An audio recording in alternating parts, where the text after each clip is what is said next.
The Variety Artist, episode 15. This one's all about finding your light bulb. You'll know what that means after listening to this episode. And if you haven't already, make sure to subscribe to this podcast on your phone or mobile device. It really helps me a lot. And by the way, last week was a short and sweet show full of great info. This week is supersized and has even more great content with a fascinating human being. But before we start, I've been getting all sorts of emails and Facebook messages telling me how much people are digging this podcast. Well, I'm loving doing it. I just want to take a second to thank everyone that's written in. Thanks, everybody. Without all of you, this wouldn't be possible. All right, enough already. Today's podcast is brought to you by Audible.com. They're offering you, the Variety Artist, a free audiobook download and 30-day free trial at thevarietyartist.com/book. Over 180,000 titles to choose from for your iPhone, Android, Kindle, or MP3 player. Just go to thevarietyartist.com/book right after this podcast and get your free audiobook. Now let's start the show. Welcome to The Variety Artist, providing aspiring artists and entertainers with in-depth discussions from top performers from all over the world. So get ready to book some gigs, make some money, and have some fun with your host, John Abrams. Today's guest mantra is be good, be amazing, don't be mean. He combines his love for magic and his love for ecology to create educational entertainment for children of all ages. He's entertained over 25 million people since 1984 and appeared in theaters, fairs, and festivals all over the world, including Japan, Australia, Canada, Portugal, Spain, and the United Arab Emirates. He's appeared on CBS, ESPN, CNBC, HLN, and VH1. The magician that's been on the forefront of the green movement since the beginning. Variety artists, I give you Rockin Eco Hero Steve Trash. How could I ever live up to that, John? Come on. Well, I think if anybody can do it, you can. Well, thanks. So we're going to talk about lots of things, branding. We're going to talk about how you became Steve Trash from just a regular magician. But before we get into all of that, tell me about your personal life. What do you do just on a day off? Wait a minute. I'm in show business, John. We don't have days off, do we? What exactly is that? Actually, that's hilarious because I was just thinking the other day that it's one of my personal things is I get peeved at people that take weekends.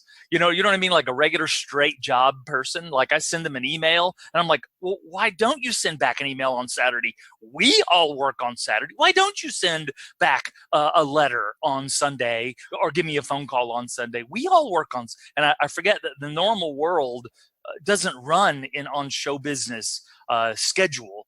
I got a call last night at 9:30 at night for this podcast, and I answered it. I answered the phone, and I talked to this person. We set up an interview for a few weeks from now. But for him, actually, he was out of Georgia, which is 3 hours difference from me. So for him, it was 12:30 at night. Years ago, because I love show business and I love show business people, someone referred to any job not in show business as, what's your straight job? This is what actors in New York call, I don't know what LA does, but in New York, if you're not making a living in show business, but you're trying, what they want to know is, what's your straight job? You drive a cab, do you wait tables? Are you a temp? All of that stuff. And I still refer to that as a straight job because they don't have a good job. Our job is good. I think in LA, the question is a bit more insulting. It's what's your real job?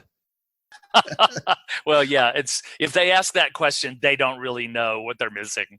As I told you, I am a blabbermouth and will jabber on. So going back to the question that you asked, I'm sitting in my office right now. I live in a really, really, really small hamlet called Frog Pond, Alabama. Frog Pond, Alabama, population 76 when I'm not home.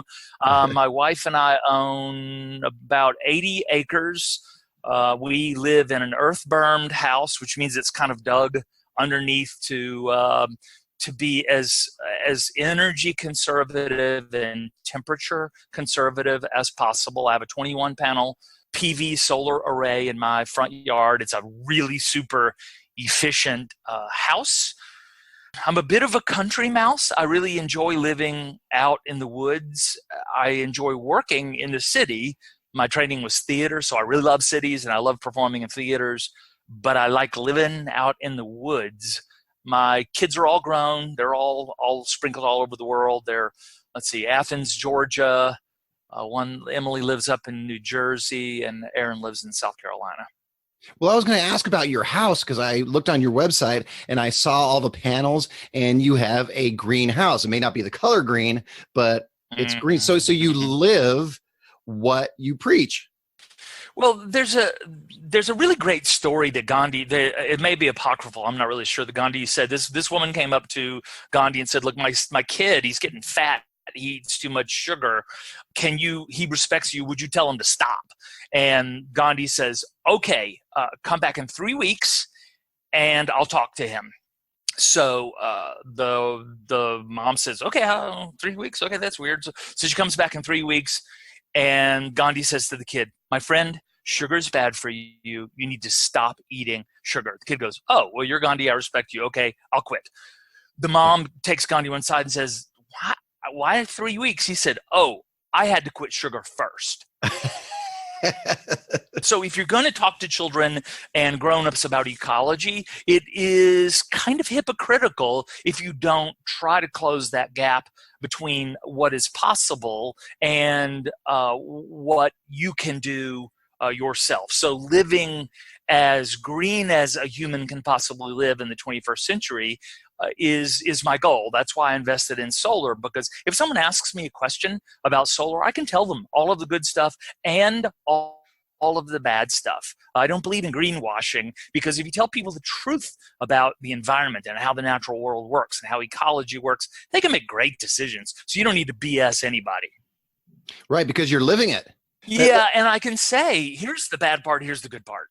Yeah, here's one of the problems that I have with a lot of high school and college teachers is that they've never done it themselves. You know, if they're teaching, for example, marketing, they've never marketed a real business. So how can you teach marketing at a high school or a college if you've never marketed a real business? And it's the same with ecology, conservation, all the things that you're doing. How can you teach that if you don't live it yourself?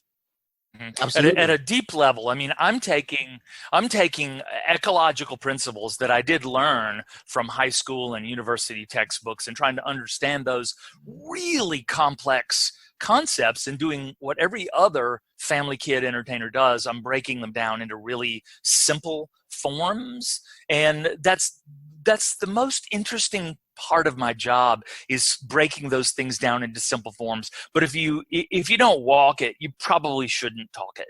Exactly. Well, now let's go back. How did you go from just average magician to the Rockin Eco Hero that you are? Can I tell you the real story? Because I mean, it's actually a kind of an interesting story. Please do. Where Steve Trash was born. Please. Okay, so I grew up in Northwest Alabama, which is pretty close to where I still live, Frog Pond. I grew up in Florence, Alabama, sister city, Florence, Italy.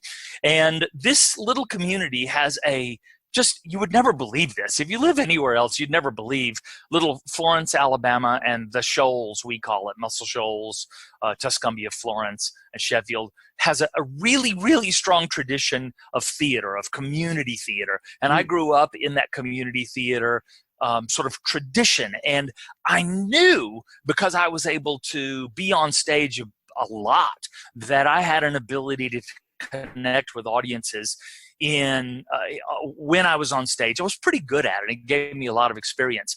So when I was probably around 17, 18, probably 17, I might have even been 16, I'm not sure. The Florida Magicians Convention, I think it's called the Florida State Association, had a convention. I'd never been to one. I'd never even met a professional entertainer, a professional magician. But at this point, I knew this is what I want to do. I'm good at being on the stage. I want to be a variety artist. I study it in all of my free time. I need to know what the secret is. So I hear that this guy, Marvin Roy, whose stage name is Mr. Electric. That's right, Mr. Electric. Mr. Electric has been on the cover of every magic magazine that I've ever read. Because remember, I've never met a professional entertainer. So my only connection to that world is through magic magazines, right? In that case, it was Genie magazine, right? Okay, so I realized he's going to be at this convention that I could go to, and possibly, hand trembling, I would get to meet Mr. Electric, right?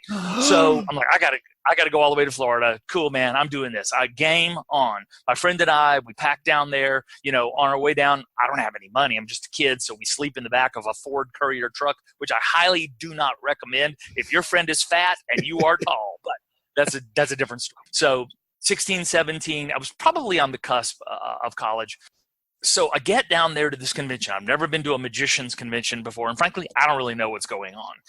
So I'm looking around, and I'm hanging out, and I'm sort of sitting down, and my friend Alex is sleeping. He loves to sleep in, and I see, there's Mr. Electric. I recognize him from all of his pictures. So I walk over, and I'm trying to be totally cool, and I'm not really starstruck. It's just I want to know. And so I walk over, and I say, hello, Mr. Electric. My name is Steve. I really want to be in show business, and frankly, I don't have a game plan. I don't really know how to do this. Do you have any advice, or words of wisdom or things? And he looks at me, and he's so kind. I mean, he's like, yes. And he says, I'll tell you what you need to know right now. And my ears, they go 10 sizes bigger, right? I'm leaning in and trying not to be really peculiar and weird. And he says, here's the thing. There are literally thousands of magicians. If they want a magician, they have lots of choices. But, and listen close to me, kid, if they want the guy with the light bulbs, they want me. So you need to go find your light bulb.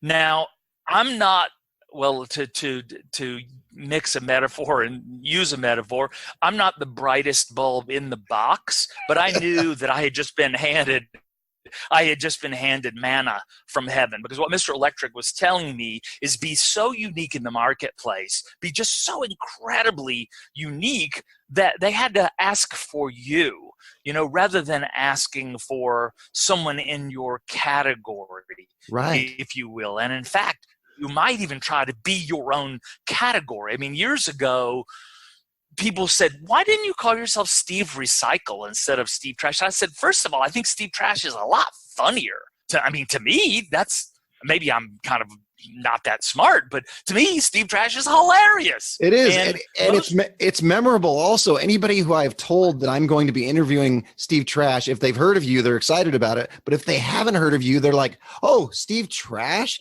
That's an interesting name. I'll look him up. It's true. Yeah, well, being unique, and it was a gift that I was given, is that my proper last name, the name I was given when I was born, is very hard to spell. People in South Alabama, they changed the spelling, and so it's a traditional sounding name, but it's spelled really weird. So I was like, no.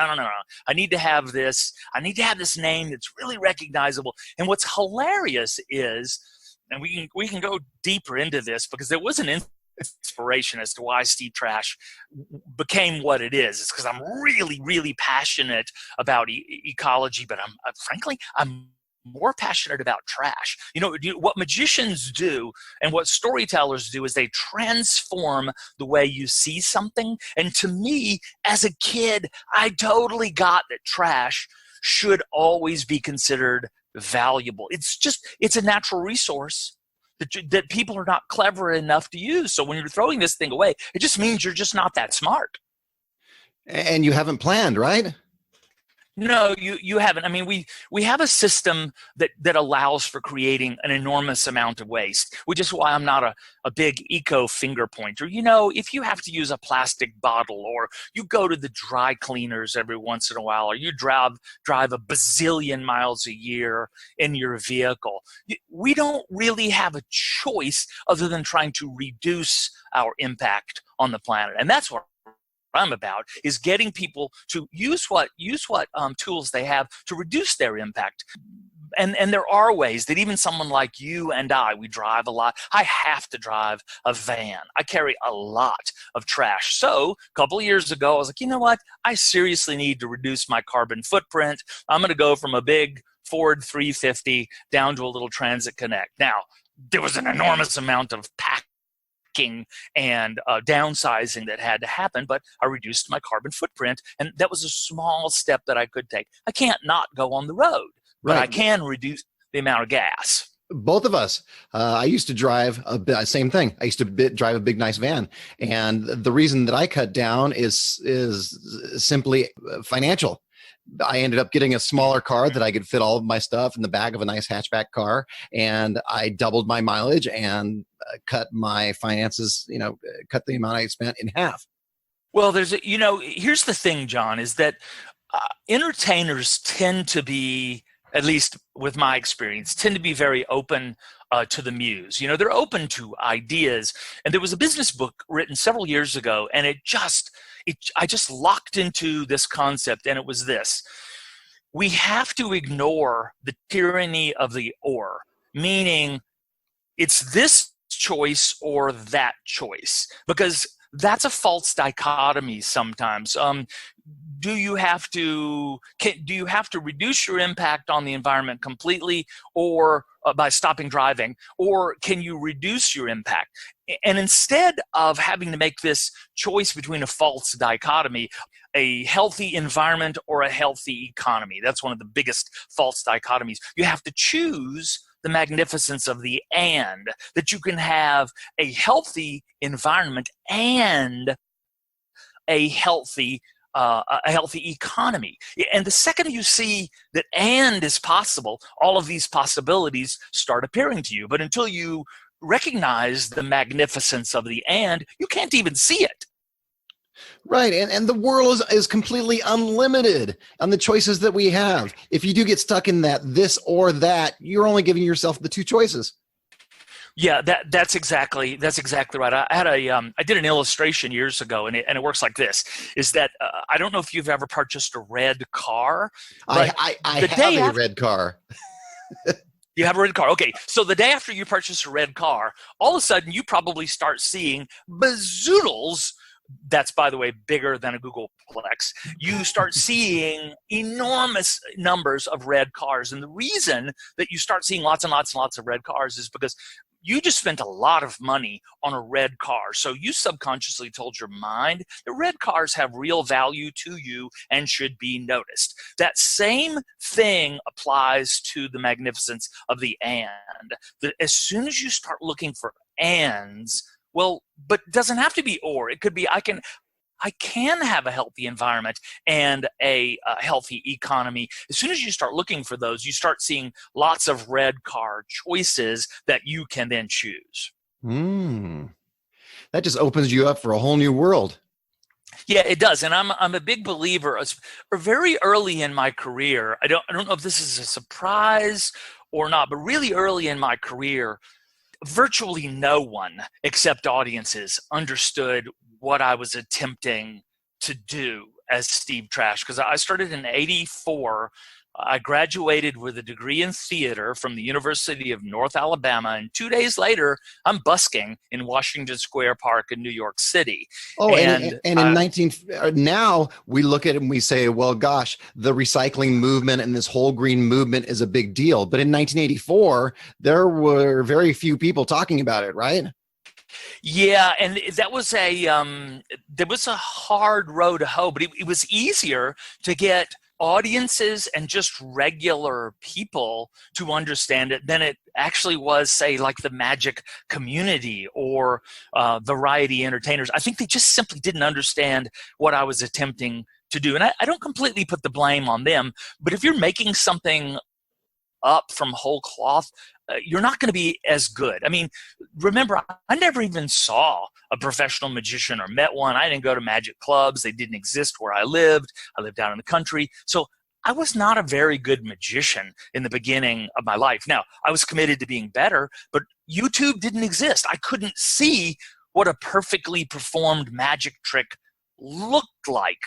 And I also I'm a natural born entertainer. I am not a natural born magician or musician. So those things I really have to hammer and try to get better at. Yeah.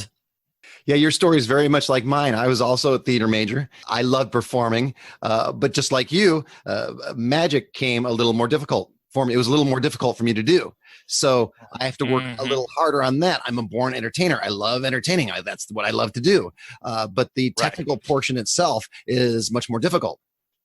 Yeah, I think, and something that I really enjoy, because I've listened to several of your podcasts, and every guest you've had has, I thought, been very excellent. And one of the things that I thought each brought to it was this focus on being an actual variety artist, even if you are, say, a magician or a musician, is that you look at the broad spectrum of what that means. I mean, when I was a kid, I was really turned on by the whole thing.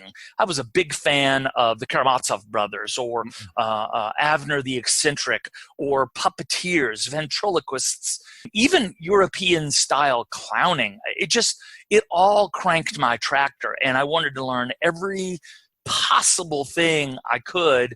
And in the very earliest years of my life, and this is a pretty good anecdotal story, is when I was, my dad died when I was 14, very suddenly. And my mother, God bless her, she pulled together enough money to send me for this class trip for 2 weeks to Europe. We went to France and we went to England. So she just knows that I'm passionate about street performing and busking. Although I've never seen anybody do it. I don't really know anything about it, but I've read books about it, and it must be awesome. So I show up, and we're in Paris, France.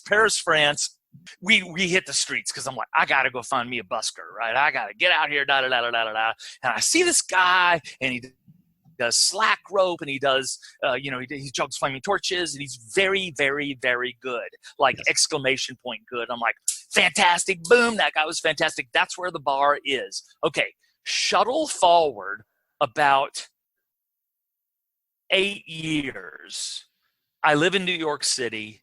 I'm in Washington Square Park, and I see that guy. And I'm like, that's that guy I saw in Paris, and I went, oh my God. The first street performer I ever saw was Philippe Petit. Oh my. So I think they're all this good because I don't know anything. And I'm like, oh my God, I'm terrible. So I'm 15 or 16. I'm like, I'm so horrible. This man is so good. I really, really, really need to get to work. And then I realize I've seen sort of the dean of street performers, my first shot out. Well, that's actually pretty good because you set your bar in your mind awfully high. I did. I didn't realize there were a lot of buskers out there just absolutely stink. They're just terrible. But I saw him and I thought, okay, this guy encompasses everything that I would like to be. I mean, I don't want to copy him. In fact, I don't even want to do any of the things he does skill-wise. But I love the way he controlled his audience through not speaking, and I got to watch him a lot when we were, I was in New York in what we call the birth of crack days, and so Washington Square was pretty rough. I learned a lot. There was Tony Vera, the fireman, and Charlie Barnett, the comic, and I'd be, little Steve Trash over the corner doing tricks with stuff people would pick up off of the street. Hey, do magic with this. If I could do magic with that, I'd get a better, hat at the end of the performance. So did you study like bar magic or something where somebody could just give you something and you do magic with it then? Oh, that's a really good question. The answer is no. What happened is, as I began to busk in New York, I would do Washington Square, and then on the weekends, I would usually go up to. There's a place called the Children's Zoo in the southeastern corner of Central Park, and it's near the Delacorte clock. And so I would set my stuff down there. And what I found was people would literally pick stuff up and hand it to me and say, can you do a trick with this? And I thought, oh, I could develop my chops as a magician if I could do a trick with anything someone ever handed me. And that really began to blossom, taking on this idea that Mr. Electric gave me to be my own thing. What are my light bulb? And my light bulb started to be trash and ecology and connections that exist in the environment, because fundamentally trash doesn't exist. Trash is a resource that you've made into this thing that has no value, but it always has value. The resources that you and I have as humans they can only come from two places, the sun or from the earth. Two places, and they're both limited. They're big, but they're both limited. So they're inherently valuable. So as these people started giving me stuff, an old candy wrapper or a sucrets box, I was struck by this idea that I'm pretty sure. By the way, for the younger folks that are listening, a sucrets box is kind of like an Altoids box. Yeah, but way better and way rustier and older and uglier. Yeah, that's exactly what I think. Thank you for translating into someone who's not. Wait a minute, let me go get my cane. Hold on a second. Yeah, I got a secrets box here. So someone would hand you a secrets box, and right. Well, it just meant to me. I was able to strengthen my magic muscles, which I knew were not as good. I really liked sleight of hand a lot. In fact, it is my preference, because I was never really a great street performer. I was never a great busker, because what I really enjoyed was people standing around, me having a garbage can for a table and performing things on top of that. And really, it's kind of walk around close-up magic. That's the style that I liked. And frankly, I even adapted that into a situation where it would work at fairs and festivals. But I wasn't really busking, with these big, huge tips where people are standing around, 100, 200, 300 people. But I did get better as a magician simply through people handing me their trash. Sure.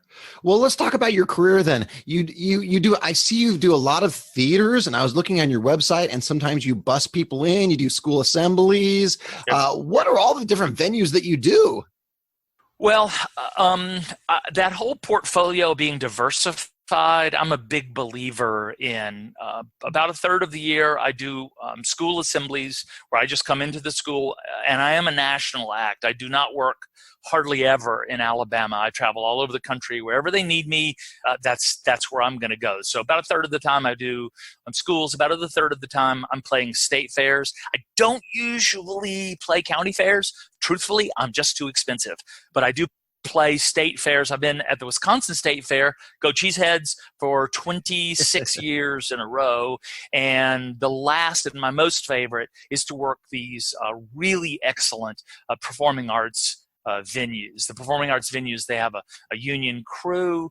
Basically, it is a curriculum-based educational show that teachers can take an entire day away from their classroom to basically bring the kids to a theater classroom. And that's of all of the things I do, that's my most favorite. So when you go to a town, and do you have a theater for 2 or 3 days, and then you contact the schools around, or your agent contacts schools around, or how does that all work?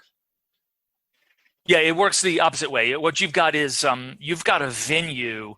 I'm not sure why we call them venues. It's a theater, right? It's right. A theater that has its regular touring season. And one of the things that they do, other than just having, say, a touring Broadway show, one of the things that they do is outreach for the theater, because they want to showcase what theater is and how magical it is to children. And so they will have an educational series, and they know the only way to get you in that room, the only way for those teachers to justify a day away, is it has to be curriculum based. So the actual venue books those, because it's a hard ticket thing. They pay me to come in and do 2 shows in a morning, usually like a 9 and an 11 or an 11 and a 1.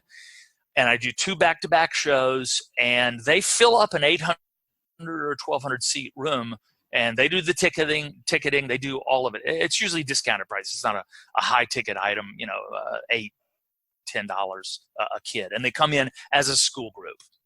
Gotcha. So they bust them in. And when you show up, you just show up with all your props and such. And how do you get there? Do you fly all your props in, or do you have them driven in, or how does that work?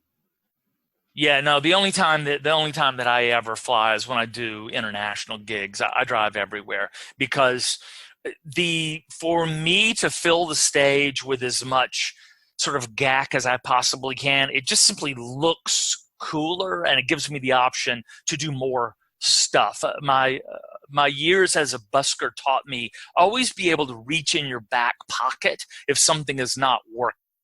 That's a metaphorical back pocket. If something's not working, you need to be able to pull out something that does work and will work for this particular room. If they're just not feeling it, you need to go somewhere else, bring out a different routine. And so I have a lot of stuff crammed in the back of a Transit. I pull up, it takes me, basically the typical day is going to look like this.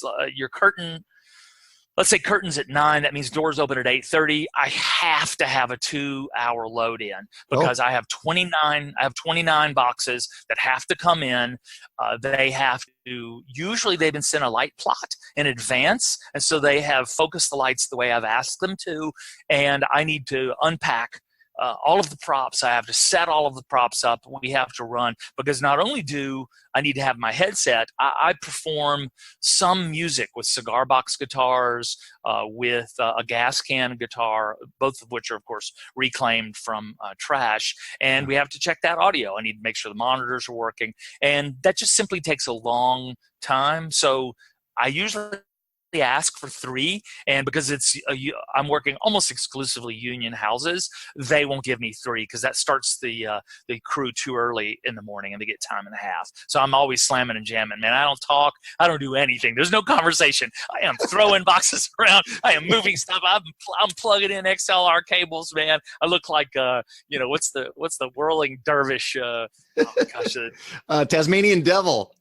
Tasmanian devil, that's it. Yeah, that's exactly what I look like. I look like a Tasmanian devil wearing a Mad Hatter's hat. The part of the magic of it took me years to get what I even consider an algorithm of how this works. Because if you're going to work performing arts venues, your first question isn't what's the show you're going to do. Your first question is, how do you put butts in seats? Because if you can't do that, you don't have a career in performing arts market. You don't. That's pretty much with any market, any library market, theater market, any market. Getting people there. If you can get people there and guarantee that the house is going to be packed, you have a much better chance of booking the show. Yeah, and that's really a hard nut to crack. That's why I've enjoyed the series of people that you're interviewing, because they all, at least the 4 or 5 I've listened to, they all seem to, they think smart, and they do smart things to make themselves as appealing as possible. Now, you would think that me being such a find your light bulb kind of guy, I would know this intuitively, but I have been really, really, really working hard in the last 4 to 5 years to make my show about me, not about what I do. Right. And now that may sound egotistical, and frankly, I think that's why it came late, is because I was very concerned about being seen as being only ego driven while I was on the stage. But I have this idea that the only reason they really come is they love you. And the second most important thing is you do cool stuff. The most important is they simply love you. I was watching a video on podcasting, trying to learn more about podcasting, how it all works. And one of the guys was talking about the reason people tune in to the Joe Rogan Experience, to the Adam Carolla Show, to the big ones, is not because of what they do or what they say. It's because of who they are.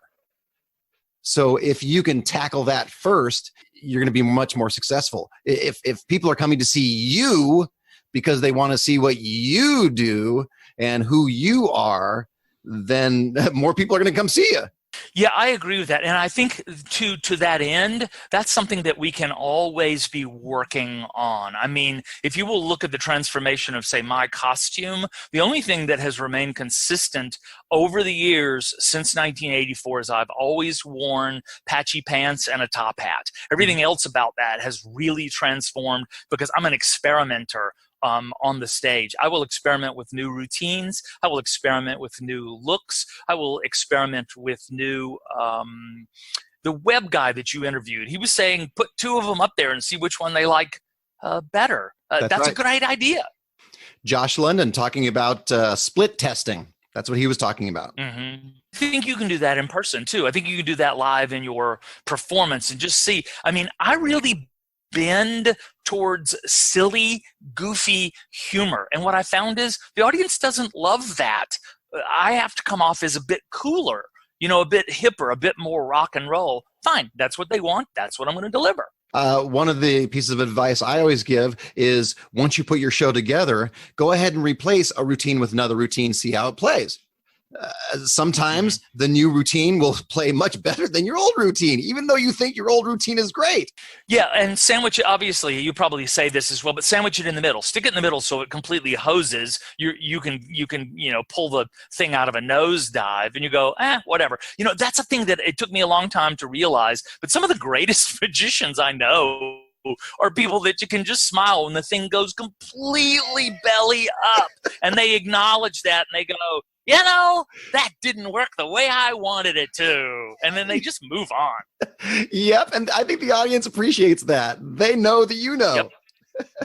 Yeah. And that makes you more human because they know that you're not really defying the laws of nature. They know this. And so if you can own that when things really go terrible, obviously you should have rehearsed. It should be tight. But you know what? We do live things. Weirdness happens. Murphy's Law. Stuff happens. Yeah, I have a funny story about that. I was years and years and years ago, I was stage managing for a corporate magician. We set up the stage right next to the pool. It's at this big resort hotel. And we set up the stage right next to the pool. And I tell them, the stage has got to be 4 or 5 feet away from the pool because we don't want any incidents. And sure enough, in the middle of the show, the magician that I was working for steps off the stage to jump off the stage to do a routine and goes right into the pool. At first, he comes out of the pool a little bit frustrated and looking at the audience like, oh, gee, that didn't really happen. And then all of a sudden, he took a deep breath and he said, I just fell into the pool. I'm soaking wet. I'm going to do the best I can with what I have. And the audience applauded and they loved it because they knew, how are you going to get around that? You can't. You got to totally own it. Tell me about schools. So you do a lot of schools. You said you don't do a lot of shows around your area. So you travel to schools? How does that work?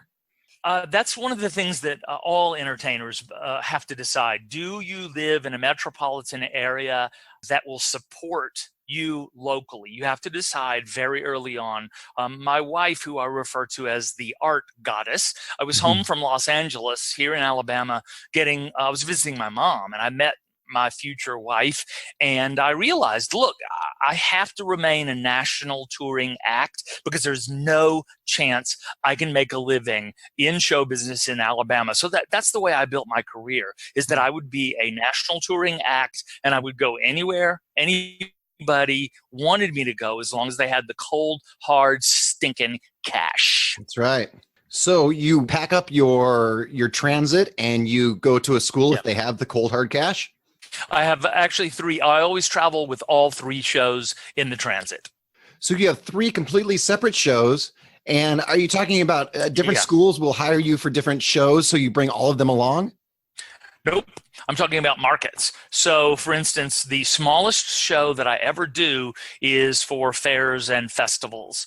And so I have that set of gear. Same theme, same Steve Trash, Tricks with Trash, same ecology theme. But then slightly larger would be my in-school assembly show, which I have way too many props for a school show. There is no way I can get into a school faster than 1 hour. No possible way. And that's with 5 kids helping me load in and load out. And I'm violating every tenet of show business that I know of for assembly shows. but that's just how I created my life, and it's worked for this long, so I'm not going to change it now. And then the biggest show, of course, is performing arts venues, because remember, you have to be able to reach the back of the room with everything that you are doing. And so in some cases, you've got to have some gear, not big illusions, but you've got to have some gear that's large enough to see from the worst seat in the house. Now, what's the difference between, do you book a lot of these yourself? Do you have agents? One of your agents actually joined my Facebook group, The Variety Artist, your fair and festival agent. Do you have different agents for different markets? I do. I've broken them up to be very specific, because what I find, and this is just in my own personal life, what I have found is it's better for the artist and it's better for the agent to be market specific. And yeah, Mark Sparks, who is a fantastic agent. He's with Triangle Entertainment. And part of the reason he's so good is he spent years being a touring entertainer. So he knows the garbage, no pun intended. He knows the garbage that we traveling entertainers go through. So he asks really good questions of the client. And so, yeah, a fabulous agency and a fabulous guy. And so you have different agents for different markets? I do, yeah. Actually, Harmony Artists, Jerry Ross represents me in the performing arts market. They're a big agency out of Los Angeles, and they exclusively book me into performing arts venues. I mean, as an example, if someone calls my executive assistant, Pam, and says, hey, we'd like to bring Steve into our performing arts venue in, Buffalo. Pam just says, great, I'm going to send you to Jerry. And so we just send it over to them, because they know the right questions to answer, and they book the shows. I book most of the school shows myself, but frankly, that's a little bit of a misnomer. My executive assistant handles that for me. Because you can show up and do the show. Yeah, well, think about this. I mean, that's actually, that's really important to me, is that, first of all, I want to focus on the stuff that I am best at. And I'm dyslexic, which means that I don't read very well. I misunderstand some things I'm reading. I reverse letters and numbers. And so if you can hire someone, which is what I've done for the past 4 or 5 years, to be your executive assistant, and their only job is to focus on pieces of paper, right? On contracts, on forms, on additionally insured certificates, and making sure that on February the 20th, I have a reminder on my text. February the 20th, you're supposed to be in Milwaukee. Someone else checking that stuff frees me to do the stuff that I need to do. In fact, frankly, I've broken it down. I can tell you, if you're interested, I can tell you exactly what the big rocks are for me. The big rocks go into the jar, and those are the ones you should be focusing on. So I know what mine are. What do you mean by that?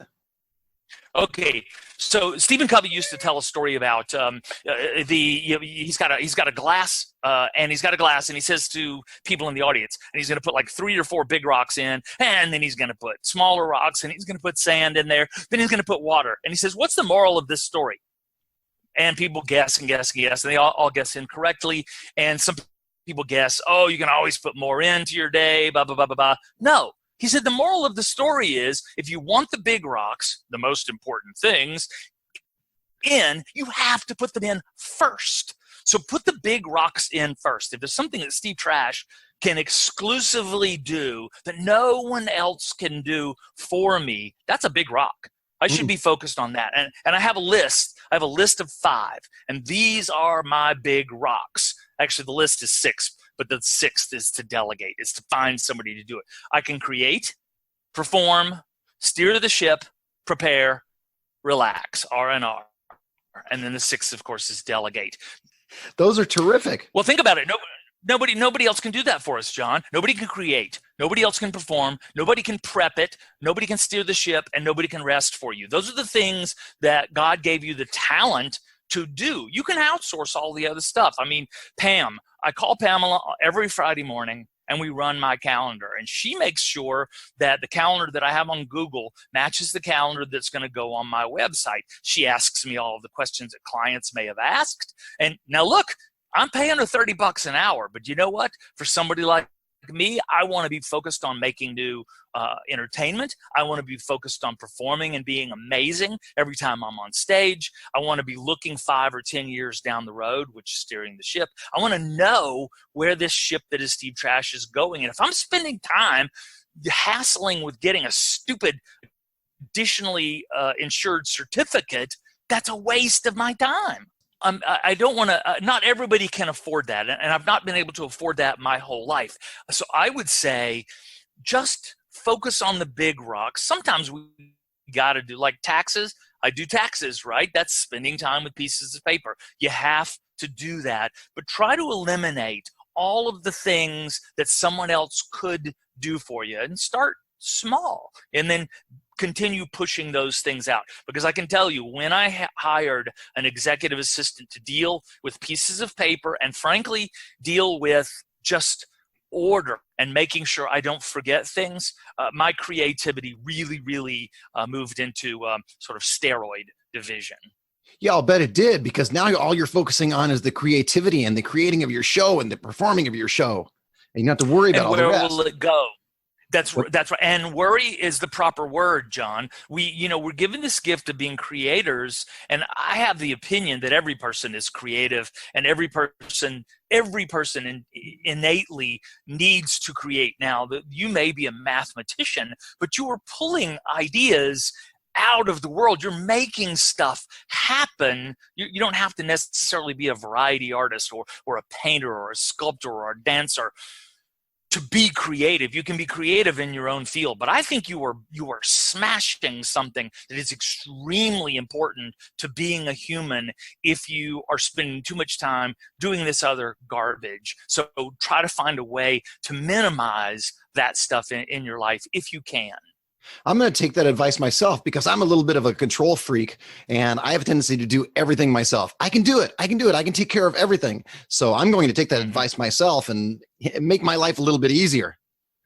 Yeah, it's hard because I'm a little bit of a control freak as well. And so there is a transition that you have to go to. My one suggestion is, if you are going to push out, you're going to delegate, make a list of exactly what that process should look like, right? Step 1, step 2, step 3, step 4.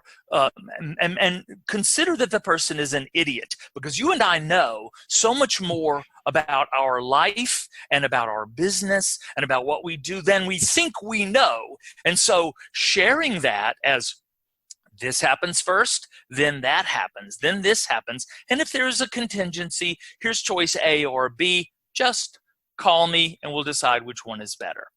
That's great. That's a great idea. I'm going to do that right now, or right after we stop recording. I'm going to start writing some things down. Dang. All right. Well, let's we're running a little low on time. So you want to play a game? Hit me. I love games. Okay. We're going to play a game called Fact or Something John Just Made Up.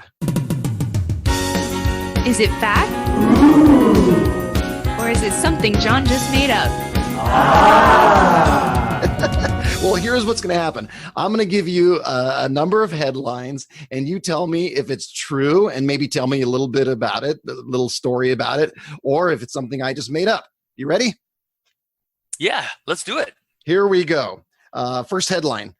During the middle of a performance in Nagasaki, Japan, a very old woman walked onto the stage and dumped her leftover noodles into Steve Trash's trash can / magic show table.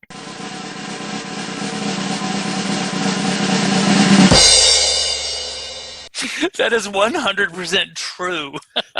That is true. Okay, so here's the scenario.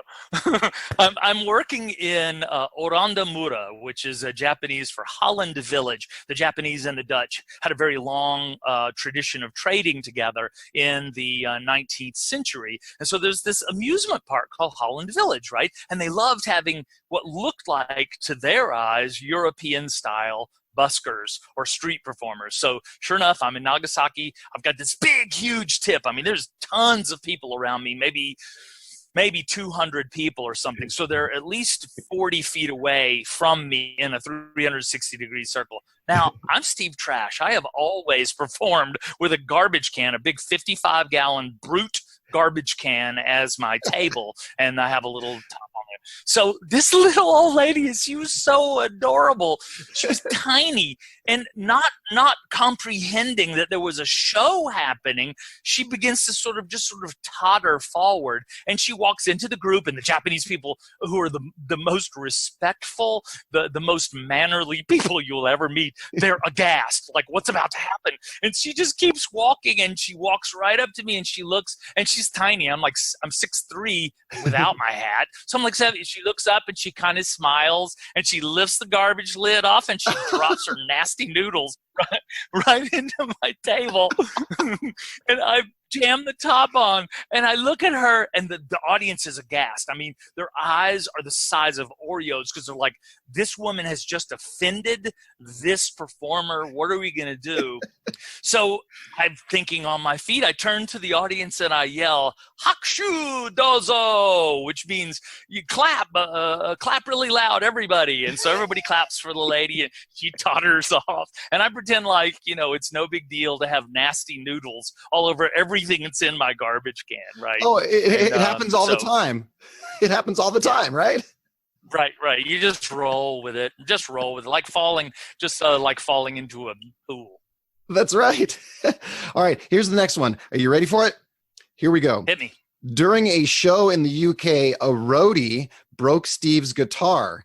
Jeff Lynne, the lead guitarist for ELO, Electric Light Orchestra, was backstage with his grandson. He had an extra guitar in the trunk of his car and let Steve use it for the rest of the show.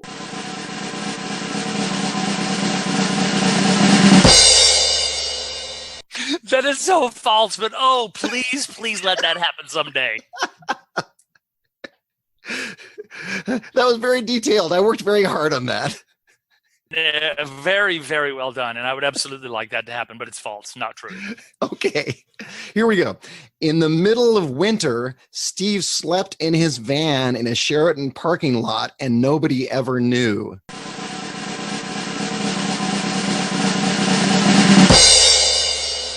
That's 100% true. Back in the day when I was trying to get my career going, I would go to these NACA, National Association for Campus Activities, booking conferences, and I didn't have any money. They were really, really, really expensive. So you have to buy a booth, and then you stand there and you sell yourself, and these college students will bring you in as coffee house entertainment or lunchtime nooner entertainment. And there was, back in the day, there was a huge market for this, but I didn't have any money for the hotel. So what I did is during the day, I would be, hey, you should buy my show. And I'm doing the booth, and I'm handing out brochures and business cards. And then when the sun went down, I would sneak out into the Sheraton parking lot and pretend like, what did I do? I'd pretend like I was getting my jacket out of my van, and then I would hop into the van and close the door, and I would sleep out there, because it was like $200 a night, and I didn't have $6 or $8 or $1,000, so I would sleep there, and then the next morning I would run into the bathroom of the Sheraton and kind of clean myself up so I looked like I hadn't freaking slept in my van. Here's the thing: if you want it, you have to be willing to work for it, and I really wanted it. Yeah, and not everybody. You don't start out where Steve Trash is now today. A lot of people, they look at entertainers and they say, well, I want to be David Copperfield. Well, you know what? At 16, 17 years old, David Copperfield was not David Copperfield. It took him a while to get there. That's right. And part of the thing is David Copperfield was given some natural talent, but him today, the man was hungry. He wanted it. And so he worked for it, and whatever that took. And that's what I would say is if you're a variety artist and you are in it, or you want to be in it, listen, you're going to have to hang out what the dream is and continually work for it, because I don't know a person that doesn't constantly get the door slammed in your face. And you know what? You may have to secretly sleep in your van every once in a while. I've done it more than once. Yep. I think all of us have. All right, here's another one. Steve Trash's real name is Steve Goldfarb.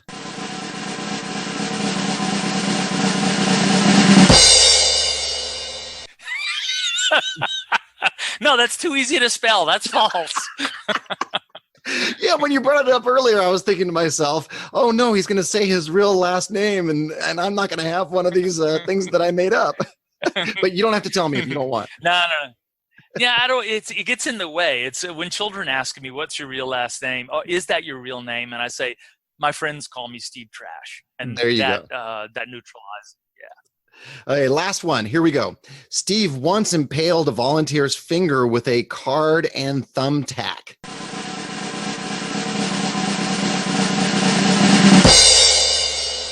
That's absolutely true. Oh, how did that happen? Okay, so first of all, we Americans, we grow some pretty solid stock in Iowa. I'm just saying. So I'm working this. I was working a county fair in I can't remember what part of Iowa, but back in the day, Michael Amar had a trick called indoor baseball, and the long and the short of it was the volunteer would hold an old school dartboard that had sort of baseball markings on there, right? And that's why it's called indoor baseball. So volunteers holding this, and the effect is someone selects a card, they return it to the deck is shuffled, and you take a thumbtack and you push it into the end. So it's just sort of jammed in between cards, nowhere in particular. Then you take these cards and you throw them at the dartboard, not very far away, a foot or two, not very far away. The thumbtack jumps out, impales itself on the selected card, which I think at the time I think they've signed it too. So it sticks to the dartboard. The signed card has found itself. So I performed this very well for a couple of years, and I'd never had any problems at all. And there is a reason Michael called this indoor baseball. So this poor woman is holding this thing. Her hand is on the left side and the right side, and I back up and I'm maybe 3 feet away, and I rear back and I cock and I throw all of these cards at the dartboard. The wind picks the deck of cards up and it flicks over. Thank goodness the statute of limitations have run out, because that thumbtack went right through the card, right through the tip of her fingernail, and right through the very, very end of her finger. Right? Wow. I mean, it didn't really stick into the finger. It just sort of grazed it. And there's just like the tiniest little bit of blood there. And I'm horrified. I'm thinking, first of all, oh man, did I mess that up? And second, I'm thinking, this lady is going to sue my britches off. And so I realized what's happened, and it was her middle finger, and she pulls her middle finger away and she starts flicking it like it doesn't hurt. And she's holding this card with a thumbtack stuck through it to her finger. And she goes, "Wow, that's amazing." The audience claps like I planned to impale this poor lady's fingernail. The old card on the finger trick. Yeah, and she unplugged it, and unplugged it meaning she pulled it out of her fingernail, and oh, God bless her, because you would never be able to get away with that today. And I just thanked her profusely, and I think I probably even gave her a $50 bill. You're like, "Thank you very much. Good night." Yes, yeah, and I never did that trick ever again. That was fact. Or something John just made up. Let's get into our fan questions then. My friend Annie Banani. Do you know Annie Banani? I love Annie Banani. Who doesn't love Annie Banani? She's a balloon storyteller, and she says, ask him about branding and goals. He's awesome at both of those. Well, first, thank you, Annie. I think what she means by goals would be that you need to figure out what you want to accomplish in a dream way. I mean, there are reasons that I want to be a Rockin Eco Hero, and those are emotional reasons. Like, I love the laughter of children, and that's an emotional reason. That's the dream. The dream is to be Steve Trash, Rockin Eco Hero, spreading smiles, spreading an understanding of the connections in nature. What actually emotionally gets you excited about your job? That's the dream. And then goals are measurable, and those are the steps that will actually get you to that dream. And they have to be measurable in terms of quantity and date. Like, let's say a goal of yours might be to do at least 10 shows of this new show that you've just written before December the 31st, right? That's a goal. It's measurable. At the end, on January the 1st, you know whether you accomplished that or not. And the proper alignment of those goals must be with your dream, the thing that you really, really, really want out of this. I mean, why are you in the game? Yeah, and that should feed every goal that becomes the steps along the way. I hope that's clear. That's very, very clear. Great advice. All right. So Brett Bolich, a terrific magician out here in Los Angeles, asks, how's the TV show going? Loved the pilot. Hey, Brett, thank you very much. Yeah, I wrote, I have a relationship with a pretty well-known very well-known kids entertainment company, and the long and the short of it was I had to put together a pilot for a kids television show called Trash TV. I had to shoot it, so I shot it. I have access to a really great studio locally, and we're up to about 100,000 views on Facebook, and it's a slow-going thing, but everything's going good. Thank you for asking, Brett. I watched some of those. They're wonderful. Anybody listening to this, you should watch them. Thank you. They're great. All right, Pete Ellison, a terrific musician. I think you know Pete too. I do know Pete. Yeah, he's a smart guy. Yeah, he's a terrific musician out of LA and the creator of Show Operations, one of the top CRMs in the business, says, Steve is such a nice guy with a big heart. We had time to catch up at CAX, which is a magician or a children's entertainer conference. Here's his question. With so many projects going on and many of them demanding lots of energy, how do you allocate your time so that nothing slips through the cracks? The answer is, by the way, great question, Pete. The answer is threefold. First, I find somebody that allows me to focus on what we talked about before, those 6 things: create, perform, steer the ship, R&R, prep, or delegate, okay? And so I have this executive assistant. She lives way up in Connecticut. I live in Alabama. So we only communicate via telephone, text, or email.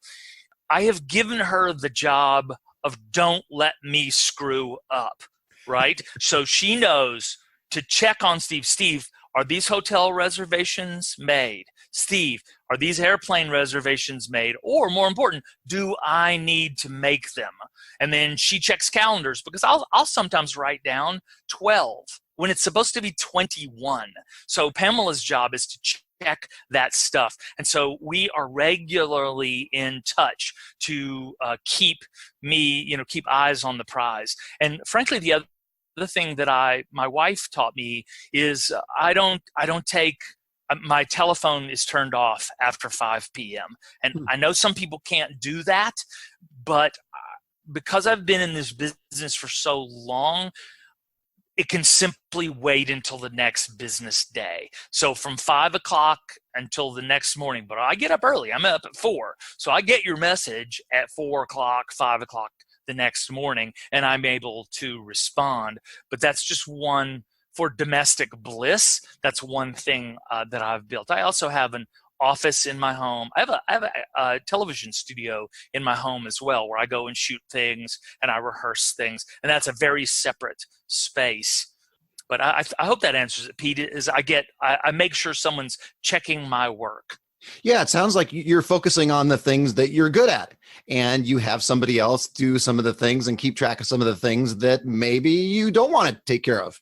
Yeah, and I have a way of, I don't know if this is helpful to anyone, but I have a way of breaking down what those big rocks are that we talked about before. Yep. I'm a very visual guy. I like pictures a whole lot. So think about it this way. There will be 3 types of activities that you and I will work on in terms of what our career looks like, okay?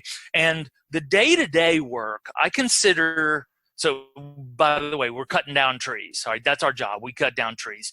Every day we have a sharp axe and we are chopping away at that tree. We are chopping down the tree. That's the day-to-day work. But then there's the stuff that makes us really better at what we do. And that's chainsaw stuff. That may be rehearsal, or that may be creating a new routine or sharpening your skills at something, and you take the chainsaw and you just cut right through the tree. The third thing is, like Brett was asking about this television show, I will shoot for the moon. I will put some of my time into something that has enormous payoff, but it's very, very low probability. And I call that matches. And so you could set the woods on fire with those matches. So you have a choice of an axe, you have a choice of a chainsaw, or you have a choice of a box of matches. And each one of the things that I work on each day falls into one of those categories, because there should be some reward from each one, but just know which one that is. So you're moving forward instead of only working on the day-to-day stuff, just, the little bitty piddly stuff, because, who knows, the matches may really get you to leap forward in your career in a big way. I know you've performed a million shows. Do you have a horror story that you can tell us? I thought about that a lot because I've heard the other horror stories. I don't have very many, and here's why. There's a story about Arnold Palmer, the really great golfer, who was approached one time by a guy who had seen him at the Masters, and he said, "Hey, do you remember that putt? You were only 2.5 feet away at the Masters this year, and you missed that putt." And Arnold Palmer literally looked up at him and said, "No, I don't remember." And genuinely, Arnold Palmer did not remember that. So I tend to look at the stuff that I screwed up or the bad stuff that happened. I try to learn everything I can from that, and then I put it away. So I actually try not to dredge those up, because I just personality-wise, I have a tendency to look at those things too much. Right. Yeah. So obviously terrible, horrible things have happened in my career. The horror story would be, there is this gap between Kansas and Nebraska that where you flow, if you go west, you actually go to Central Time instead of Mountain Time, but you're going west. You should be going to Mountain Time, but you're going to Central. And the same thing, if you come, it's like this little carve out, right? And the short of it is, I arrived an hour late. Because I thought I was headed to Mountain Time. And what in fact I did was I was moving from Mountain into Central, going west, which is unbelievable. And you arrived an hour late. An hour late. They were very forgiving, but it was, and I said, it won't ever happen again. But honestly, I had no idea what time zone you were in. That cuts into your setup time, huh? Yeah, in negative setup time. Yeah. So what's some good advice for a beginner who's just starting out? Oh, let's see. Gosh, if I were starting out in the variety arts again. Yeah, can I have 2 bits of advice that I think might be of value. Can I share 2 things? Please. Okay, number 1, buy rechargeable batteries. Rechargeable batteries will cost you less money in the long run, and you will make a lot less waste and pollution. And I highly recommend PowerX Pro, PowerEX Pro. They're fantastic. I use them every day of my life. The second thing I would recommend if I were a beginner, and frankly, I still do this, is focus on this Japanese idea of Kaizen, constant and never-ending improvement. There is always a way to make it better. There is always a way to improve it, and build your life focused on the ways that things can be improved, and don't beat yourself up if it just completely and totally sucks. Everybody's been there. Everybody's done that. Just the worst thing is to stop at "it sucks, I can't make it better," or "I suck, I can't get better," because both of those are actually false. You can be better. I don't know if you can be awesome or amazing, but can you be better? There's no question. You can be, and the way to do that is tiny baby steps of looking for tiny improvements every day. Yeah, my first show ever, and I'm sure a lot of variety artists listening to this, my first show ever was terrible. I admit it to this day. It was horrible. And I imagine most people starting out, their first couple of shows aren't really that good.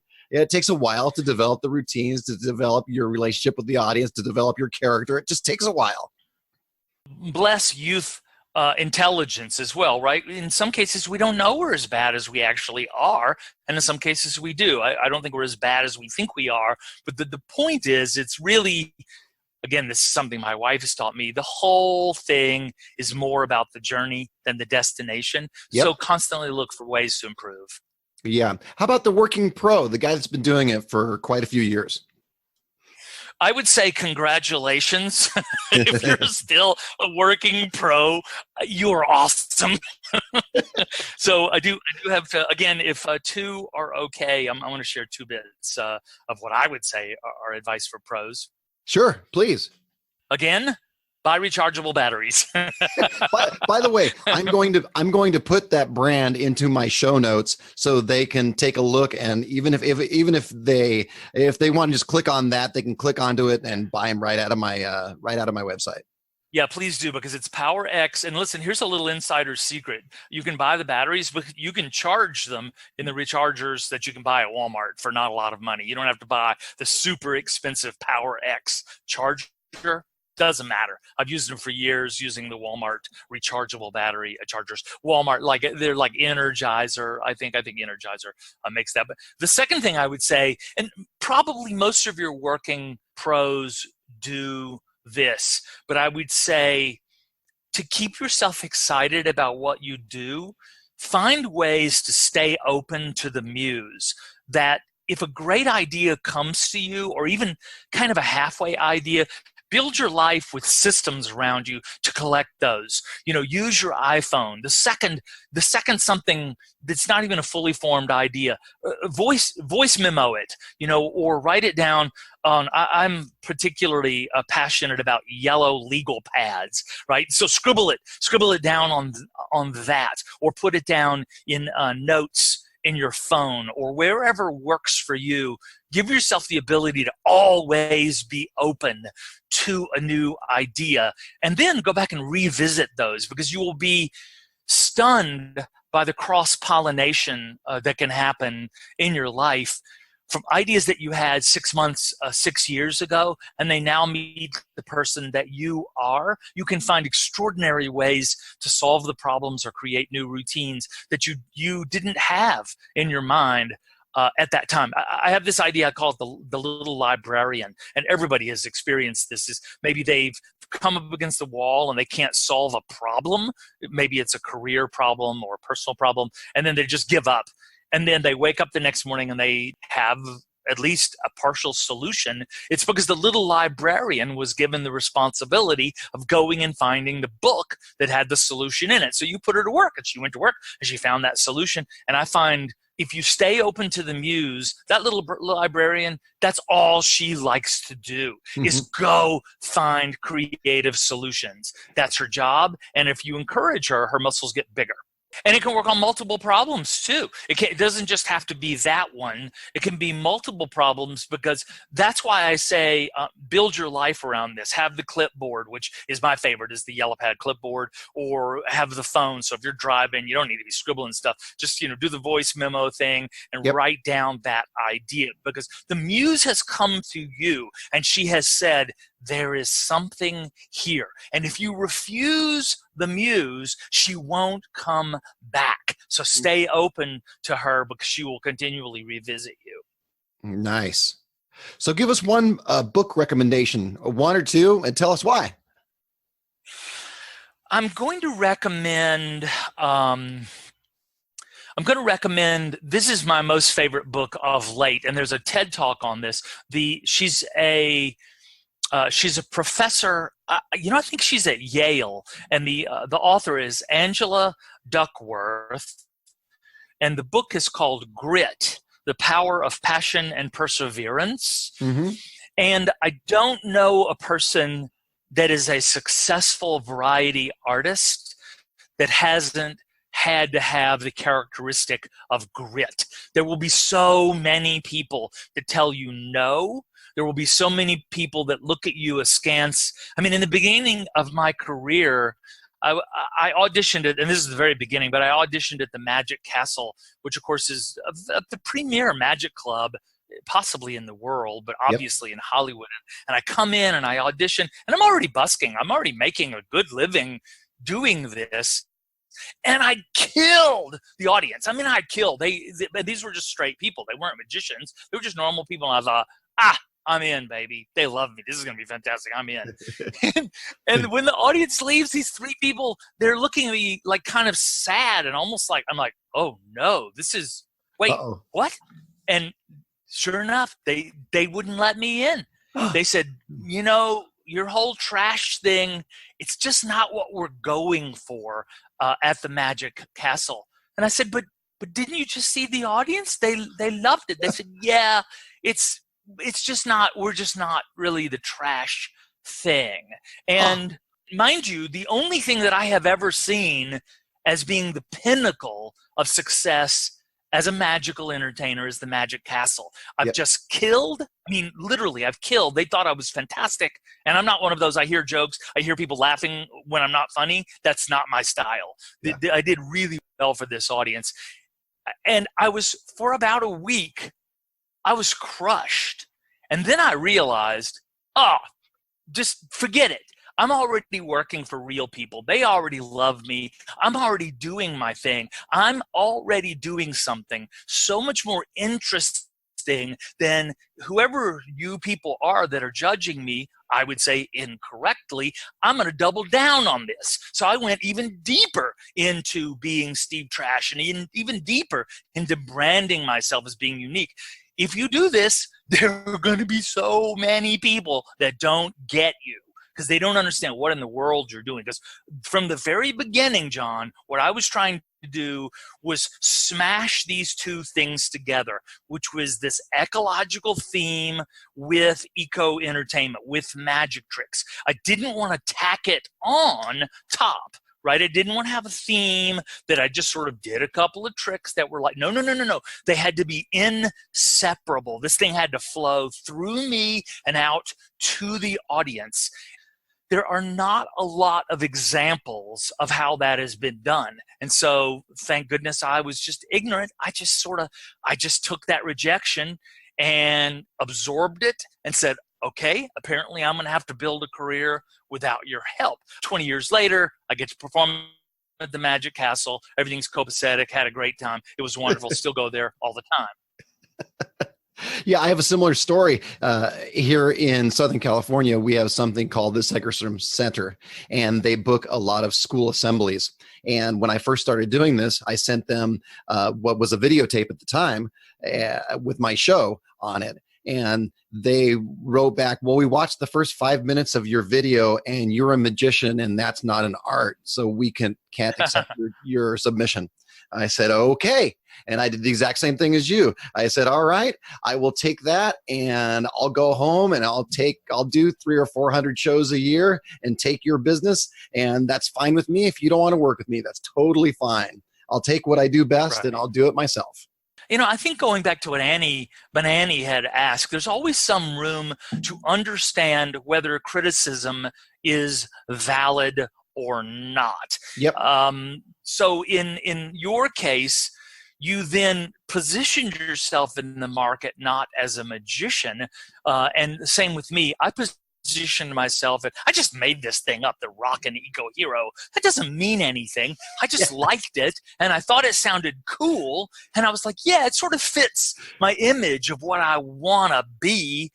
And it's a pretty good title. It's not a great title, but it's a pretty good title, and it sort of expresses this person is in his own category, right? And I kind of like that, because if you're in your own category, it opens you up. I can do music with a gas can, or I can do magic tricks, or I can do some old vaudeville style comedic gags where stuff is flying on and off of the stage. The field is open. I don't have to be limited to one type of variety. art. And I would say to everybody, if you're really into this, study everything everyone has ever done. I mean, if I were a kid starting over again, I would probably spend my whole day watching people like Avner be hilarious, hilarious with just props, and the cleanliness with the way he responds to the audience and looks at the audience and picks up a prop, and he has that perfect control, and he knows how to tell a story. I took a couple of years off where I was sort of reevaluating what Steve Trash was, because I wasn't making the headway I wanted. And I took 3 months. I moved to LA and I took improv classes at Second City just to learn to be a better comedy writer and to do improv. Didn't have really anything to do, but it made me a better artist. I started in my own Make a Movie series. I started writing my own short movies, and I'm surrounded by people that are really talented. I've got some DP friends, some gaffer and grip friends, and I would get them, and on a weekend we would go out and shoot a movie because it taught me to be a better storyteller. And every variety artist is telling a story. The story is, hey, these are balls. Hey, I'm going to throw them in the air. Hey, look, I just caught her. That's a story, beginning, middle, end. Everybody has a story. Magic trick. Oh, hey, I've got this ball. Oh, it disappeared. Oh, it appeared again. That's a story. We're telling stories. Now, I could talk to you for hours and hours and hours, but I want to be a little bit respectful of your time.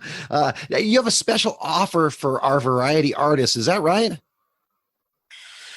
I do. I was really, I don't really sell anything to the entertainment world, but I was inspired by your podcast. And several years ago, my friend Mark Daniel and Steve Axtell asked me to come out and do a talk at their CAX lecture in Southern California. And I was just so impressed with the quality and the caliber of people out there that if you go to my website, on the bottom right corner, I've created this short video about my encounter with Mr. Electric.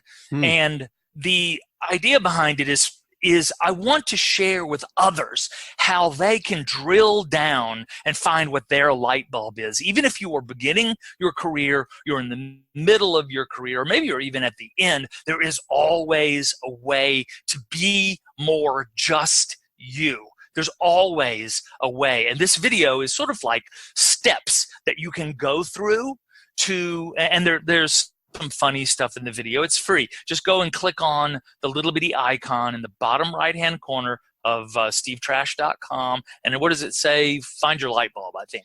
It says find your light bulb. Yeah, I watched it this morning. It's great. It really breaks it down one step at a time. If you follow these steps, you can really find your character a lot better. Thank you. Well, what I want most, my mom was a teacher, my aunt was a teacher, my grandmother's the teachers, and I have the teacher spirit. And so it's really important to me to share what I've learned. You don't necessarily have to give me credit. I don't really care about that. But I had to just claw this stuff out myself with very little help. And in most cases, frankly, rejection from others. And now that I found what works, I really want to share it with others. And here's the thing: if you find this video helpful, or if you found my talk with John helpful, the only favor that I really want, you don't even have to do this. At the top of my page is a banner. Go and buy one of my T-shirts. They don't even hardly say Steve Trash on them. One of the T-shirts says peace, love, and recycle. And one says, be good, be amazing, don't be mean. You can't even hardly see my name on there. But if you like what I've done and what we've talked about, maybe buy one of my shirts for a kid that you think would like it, because there are lots, and they're only like $13 or cheap. That's nice. You give us something for free, and then the T-shirts for somebody else. I love talking to you, Steve. You're great. Well, thank you. It's absolutely been a pleasure. Oh, thank you. Thank you. We'll end it there. And thank you, Steve, for doing my podcast. Where can someone get a hold of you if they want to get a hold of you or your show? The best way is always through stevetrash.com. I'm all over social media if you're into that. But I think the best way to find me is stevetrash.com. Perfect. And thank you to all my variety artists. If you found this podcast valuable, tell a friend. That's how we can spread the word. And don't forget to go to my website to get your free copywriting checklist at thevarietyartist.com. And feel free to reach me at my email at john@thevarietyartist.com or join my Facebook group at The Variety Artist, where you can ask me to ask questions of our guests like my friend Steve. On Twitter, I'm at The Variety Artist with an S on the end, no T because we didn't have room. Or visit my website at The Variety Artist, where you find super informative blogs and all the show notes from today's interview. Now go out and book those gigs, make some money, and have some fun. That's all for this episode of The Variety Artist, but your journey continues on our website. Go to thevarietyartist.com for more strategies, insight, and resources, as well as show notes on today's guest to assist you in your career. We'll see you on the next episode of The Variety Artist. But until then, go out and book those gigs, make some money, and have some fun.